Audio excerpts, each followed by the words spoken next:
Good evening, everybody. I'd like to call to order our planning board meeting today, September 10th, Wednesday, 7 p.m. at the Fuller Meadows School. Before we get going, I would like to introduce our newest alternate, Robert Craig. Thank you for joining us. I appreciate you volunteering your time on this board. Look forward to your contribution. Regardless of whether you're a voting member or not, I always encourage your participation. We do have a quorum here tonight with 4 members, so you will not be a voting member, but definitely stay engaged and feel free to ask any questions of any petitioners and remain part of the conversation. Great, thanks. So, thank you. That said, I will entertain a motion for the minutes of our prior meeting, August 13th. I'll make a motion to approve the minutes for the meeting on August 13th. Thank you, David. Do we have a second? Second. All in favor? Aye. Aye. Thank you. Excuse me. We have a extension request for 26-30 River Street, the Lima Way extension.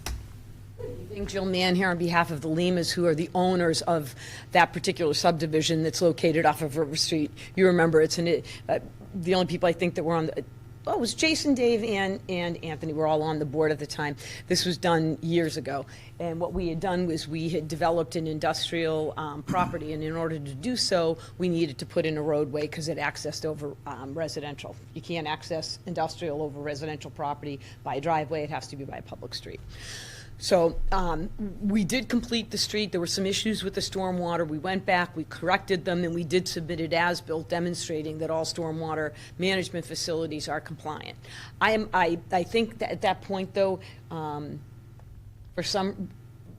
think there were totally transparent. There were zoning violations and conservation violations. So I think at that point we kind of put on the brakes, even though subdivision approval has absolutely nothing to do with that part of the property. It was done in accordance with the plans.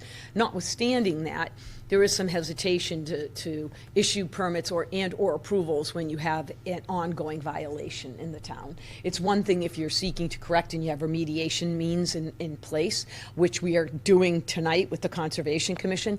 So the reason for the extension is just that, to not put the town in a position, God bless you, to not put the town in a position where it has to make a decision as to whether or not it should issue the approval for the subdivision roadway or not. I mean, knowing full well it does comply. But I will ask this. I have no idea if the prior planner had submitted this to the engineering review. So typically, when you're wrapping up, a plan, it goes to our peer reviewer. I don't recall if that ever happened. I don't know, just to have a comparison to the plans, because we don't have Bob Labossiere here anymore, so we don't have somebody who can do that work. I don't know, Anna. I have no idea.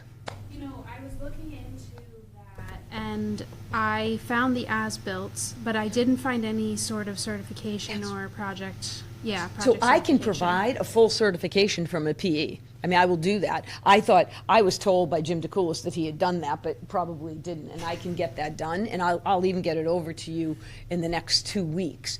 But then what you may end up needing to do is referring it back to, Wayne Amico from VHB just to kind of compare and sign off. I mean, I'm not telling the board what to do by any means. It's just that this was so long ago, I just don't remember that, what ended up happening, and I don't know that I was involved. It might have been the engineer, Jim DeCoulis, kind of taking that under his wing. I don't remember.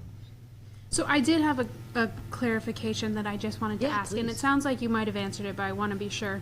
So the work that's happening on the property right now is not related at all to the subdivision plans. Nothing at all. We have met all the requirements that are in the subdivision plans. All of them. Okay. So the subdivision, the roadway is a very short roadway. It's just, all it was sufficient to literally get past the zone line. That's it. So once we put that in, it has no buffer, but it does have stormwater management, which was subject to conservation's control at that point. But all of those stormwater management systems also comply, but again, didn't trigger NOI or any issues because not in the buffer. So, yes. I think the answer to your question was yes. And to confirm, there were no changes to the as-built that was submitted, I believe it was January 18th, 2021? was the date? Correct, believe it or not, correct. Okay. So if it's just an extension, and you believe that Conservation is meeting tonight on this? Tonight, so what ended up happening is, this was an old issue. So nobody knew where the floodplain was in this area, and this area has been a big issue area for even any kind of floodplain. And in fact, the floodplain used to be 48. It now has been risen to 51 for Topol. That's huge. I mean, that's a 3-foot change because of the floodplain, and that just was done. They remapped the areas. So there's a lot of back and forth about, did we fill floodplain? Did we not fill floodplain? What happened? What didn't happen?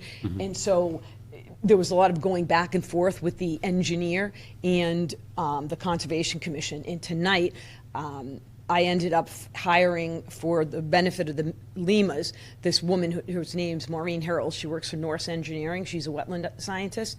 And she actually went out to the site, met with Kristen, and then is discussing with the Conservation Commission what means need to be made to ensure that anything that was put or filled in the floodplain is removed, and any issues relative to filling buffer and or wetland are mitigated.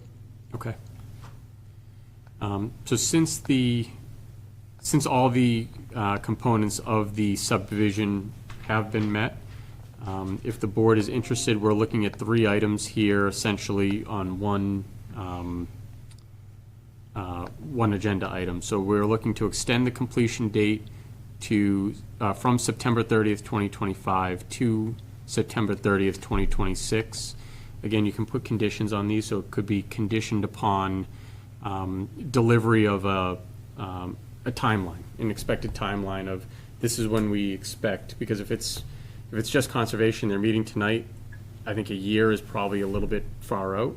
So I'd like to see like an aggressive timeline of I can when- explain why. Okay. So if they come in and they give the restoration plan, they can take out the soil. There's no way they can do the plantings. They can't stabilize it. So there's possibility that if all the plans aren't in place very, very soon, So you'd have to remove it, wait till the spring to replant. that's why. So we are sure that we have to plant in the spring. Okay. And the Concom is going to want to see that, going to want to watch that. And the earliest I would be able to be in here would be late spring, early summer, which is why I extended it to September 30th.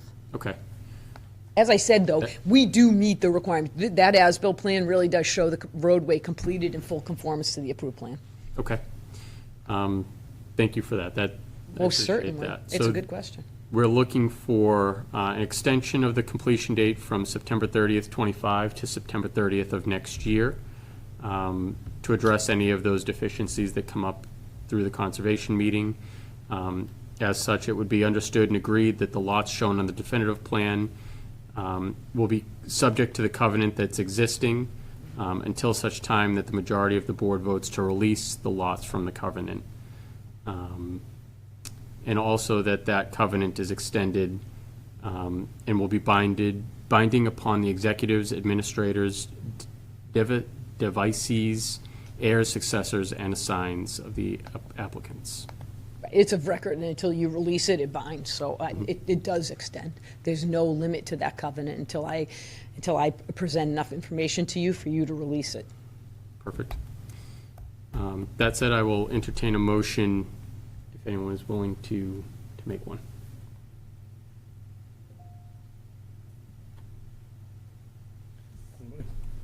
I'll make a motion to request for the extension of the completion of subdivision roadway as previously approved by the definitive plan. I'm sorry, do we have a Yeah, second? I'll second it. All in favor? Aye.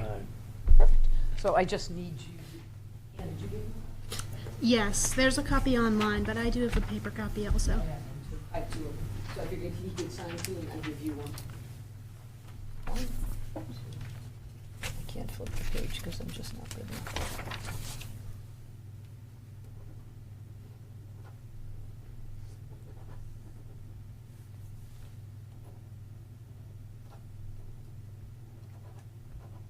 Lefties. No, huh? Perfect. Thanks, Joe. Thank you. I have to have him sign it, so. Awesome, thank you.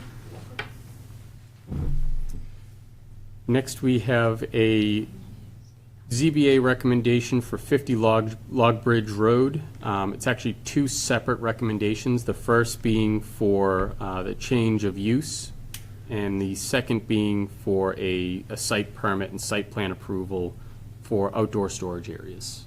So, Jill Mann here on behalf of both of those people. So I'm just going to give you the general overview of that property. Some of you may know it, some of you may not. It is located off of 50 Log Bridge Road, which is that place all the way behind Market Basket near Bixby. You know how you go by and you drive into where the Danvers Fish and Game is? It's all the way back there. This particular building is a very large building. It's like almost 50,000 square feet. It's had its up and downs in this particular location, but has always housed Crystal Steel, John Diamond.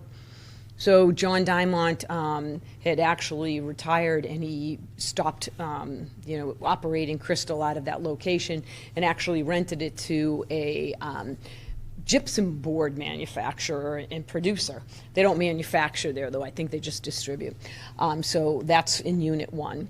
In Unit 2, there's a company called Broadstone Industries, and that's the application you have before you requesting outdoor storage. His use is permitted by right in this district. What Vin does is Broadstone literally manufactures mobile testing rooms. I'm not even kidding.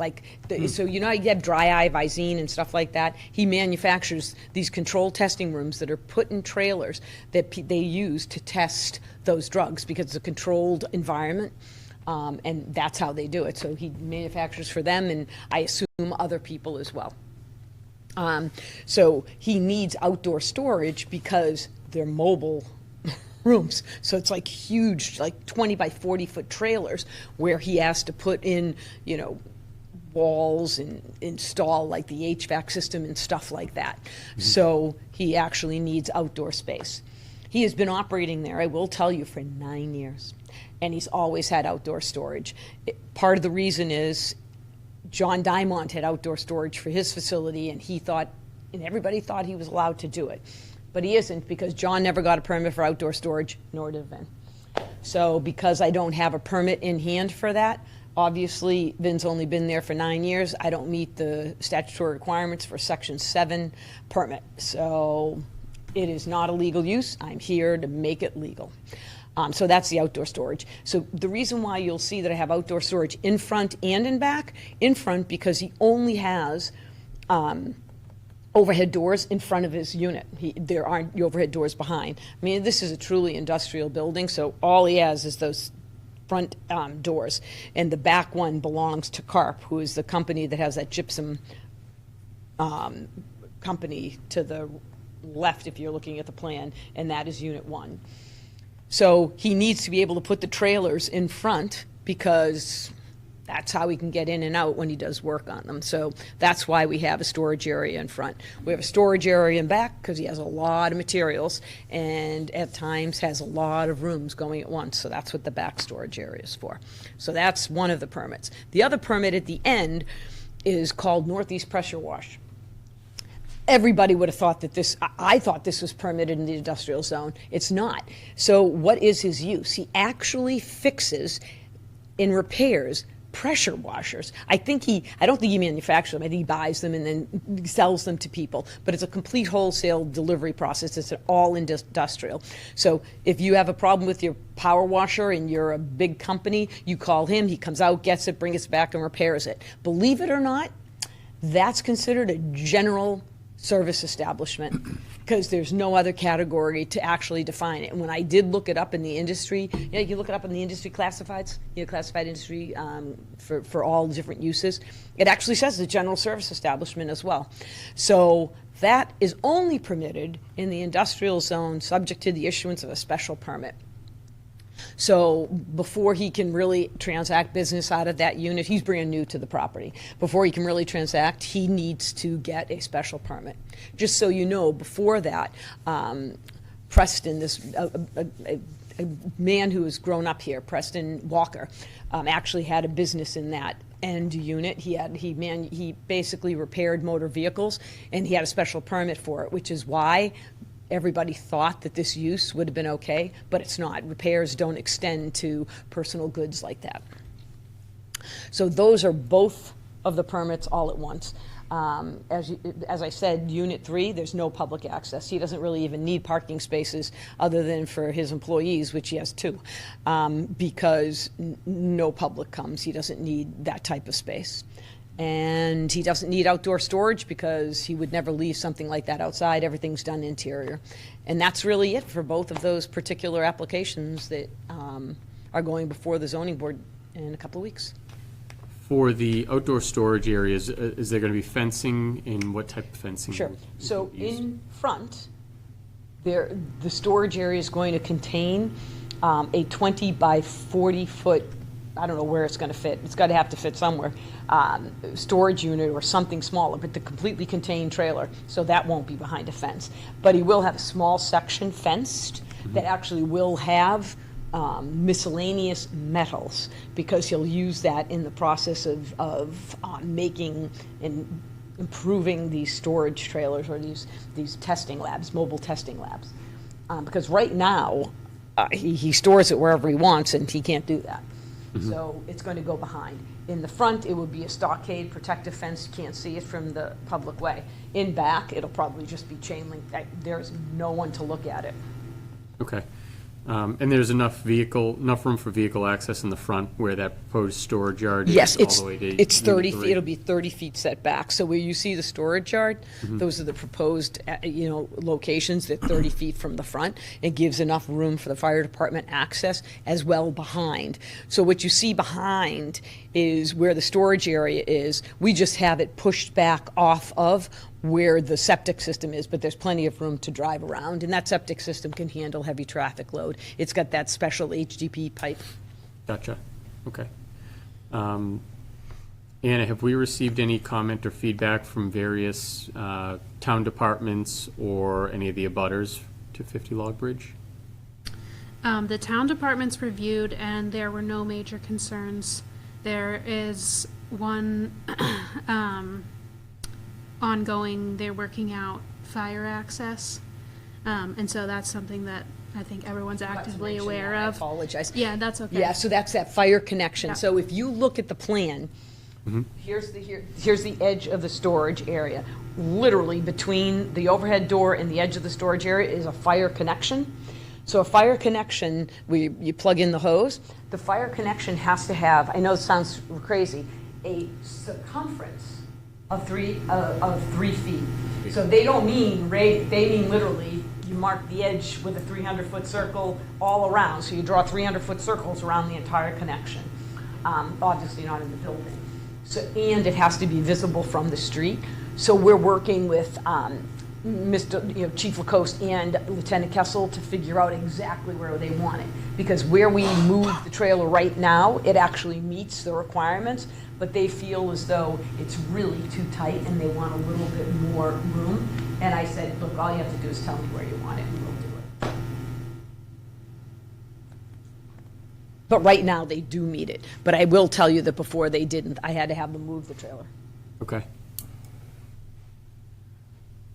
Any other questions or comments from the board? No, so there was a notice that went out to the abutters, but there was no follow-up, right? No, so typically the butters notice goes out 2 weeks before the zoning board meeting. Got it. So those will have just gone out Okay. this week. Back here, though, Yeah, no, there's nothing back there. No residential, it's all, it's Market Basket, it's North Shore Business Center. Fishing Game Club, way back there. Yeah. I just had a question because I'm not super course. familiar with the property in its current layout. I actually played sports back there, back when North Shore Tech was there. Oh, did you? But what's the status of the 14 Bixby Ave? Looks to be a house-looking thing, but it doesn't look You in know what, great the shape. house is gone, it has been raised, and the engineer had done the plan back when I had it originally approved in, it's 2021, the house was still there. It has been house raised caught since, on fire. and Okay. they just didn't take it off. I have the plan, I'm having him redo the plan, that was though. a few years ago, right? Yeah, the house caught on Yeah, fire. remember that a few They- years they- ago. they- It was actually they at took it Market down. Basket, and I was like, Yeah. something's going on over there. Yeah, the house caught on fire, it's no longer there. I like to say it was raised. Yeah. Yeah, it is most certainly gone. And that's a weird section, so anybody who knows Bixby, that's an odd, it's not a road, it's a private right-of-way, and it's not even a right-of-way, it's a private easement, but we call it Bixby Ave. Everybody, it's on plans everywhere, but it's, you know, it's one of those Middleton things. One last question, any changes to the pavement that's there, or as far as the storage yards, any other surfaces being considered, or is it gonna stay the Absolutely same? nothing. So it's as is, no, they, neither one of them need any additional, you know, parking, nothing, yeah. Okay. Very good. If there are no other comments or questions, I will entertain a motion from the board for 2 recommendations to the ZBA, one on the change of use, the other on the site plan. So I'll file a motion to make a positive recommendation for both 50 Log Bridge Road for northeast pressure control and for Broadstone Industries. Thank you. Do we have a second? Second that. All in favor? Aye. Aye. Perfect, thank you very much, I appreciate your time tonight. Thank you, Jill. Thanks, Joe. Okay. Next up, we have appointment of the North Main Street Study Group, Advisory Group, that was supposed to meet tonight, but due to some administrative components, we did not meet tonight. We're gonna try and reschedule that, I believe, for either the next couple of weeks or at the very latest, probably a month out from today. And anything in particular? Should we go one by one on the appointees? Yeah, so I know that we talked briefly about this at our last meeting, but I just wanted to bring it tonight to do a formal appointment for Okay. each of the members. So we can do one motion. As a point of order, we can do one motion. Uh-huh, and then just include all the names. Perfect. So the members of the group, we have Rob Craig. You are, I believe, appointed as a citizen at large, correct? I believe so, yes. Same with Rachel Nemeth. Deneen Mondahar, is that also a citizen at large appointment? Costa Prentakis from the Select Board, Rich Benevento from the Zoning Board of Appeals, and myself from the Planning Board. So if there's any questions, comments, any discussion, welcome to kick it off, or if you want to make a motion, we can do that too. I'll make a motion to appoint of the North Main Corridor Study Advisory Group as the said names before. Thank you. Do we have a second? Yep, I'll second that. All in favor? Aye. Aye. Thank you. Relevant updates on our favorite 3A multifamily zoning legislation from the state. I do have one quick update, that after our August meeting, we were approached by the state to have a Zoom call. And on that call, representing the town, was myself. Anna was on the call. Who else? I believe our attorney was also on the call.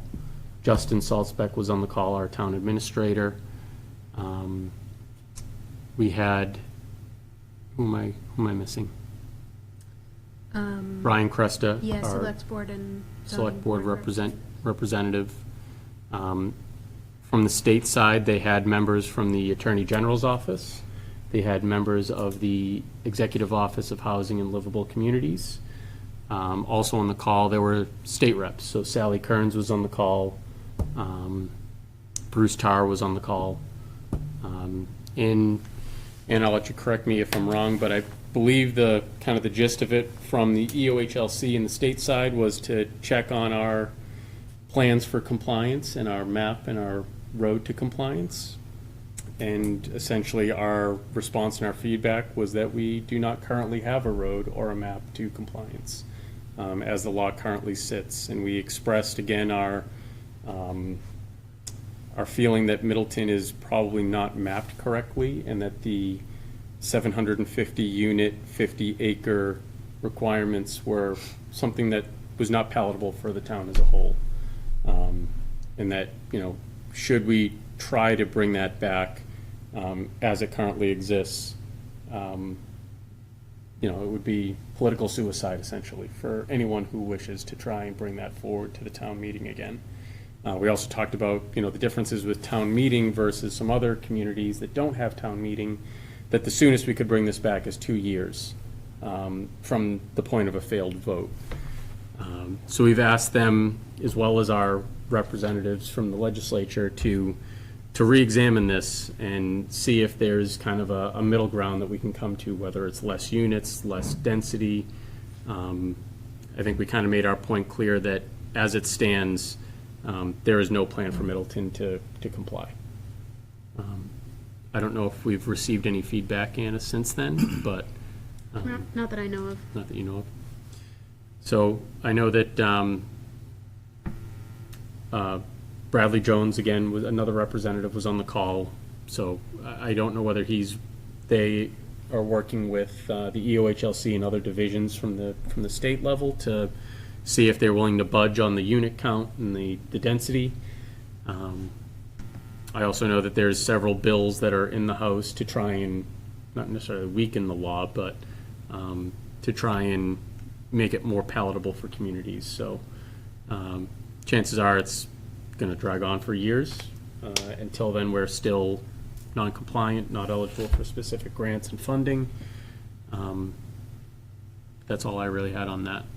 Was there, going into the meeting, was there any response? Did they have any response based on the letter that we sent? Because we were looking to get some type of response, and they basically ignored it, right? Nope, they didn't respond to our letter. They had no comment on our letter, other than the fact that, they confirmed that they viewed us as an adjacent community, and we reiterated that we do not see ourselves as an adjacent community. Got it, okay. So, no news on that front, other than the fact that the state actually had reached out to try and meet, but in that meeting, they didn't seem to want to concede anything, and neither did we. More or less just seeing if we reconsidered our position, right? Yeah. Yeah, Yep. okay.